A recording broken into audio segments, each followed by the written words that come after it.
On the morning of November 22nd, 1718, Edward Teach, better known as Blackbeard, lay at anchor near Ocracoke Inlet. He had chosen the place carefully. The waters were shallow, shifting, and dangerous for larger naval vessels. To Blackbeard, they were protection. He knew the sandbars, the channels, and he had reason to believe North Carolina was safe ground. Governor Charles Eden had given him a pardon. Blackbeard had lived openly in Bath, traded with locals, and moved through colonial society with unusual freedom for a pirate.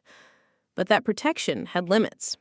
To the north, Virginia's governor, Alexander Spotswood, saw him as a threat to trade and authority. Merchant ships were afraid to sail, the Atlantic coast was uneasy, and Spotswood decided not to wait for permission. He sent Lieutenant Robert Maynard south with 2 hired sloops, the Jane and the Ranger.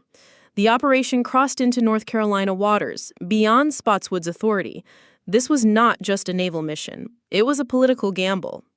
Before dawn, Maynard reached Ocracoke. Blackbeard's ship, the Adventure, was visible in the inlet. Blackbeard had fewer men. Maynard had the numbers, but the inlet favored Blackbeard. As Maynard advanced, both sloops struck sandbars. For a moment, the trap seemed to fail. Blackbeard opened fire. The Ranger was badly hit, and many men were killed or wounded. Then Maynard made the decision that changed the battle. On the Jane, he ordered most of his surviving crew below deck. From Blackbeard's position, the sloop looked nearly deserted.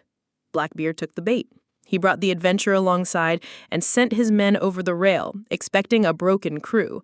Then Maynard's men surged up from below. The fight was close, chaotic, and brief. Pistols fired at short range, cutlasses crossed in smoke. At the center was Blackbeard himself. According to A General History of the Pirates, he was shot several times and wounded repeatedly before he fell. His body was thrown into the water. His head was hung from the bowsprit of the Jane as a warning to every pirate on the coast.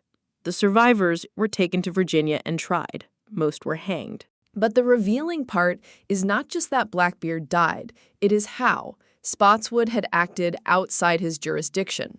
Maynard's raid succeeded, but its legality was questionable from the start. Blackbeard was not defeated by a clean process of law.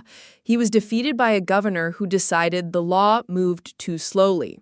Blackbeard built his career in the gaps between power and authority. At Ocracoke, those gaps closed around him. He died on November 22, 1718. His name, birthplace, and parts of his legend remain uncertain.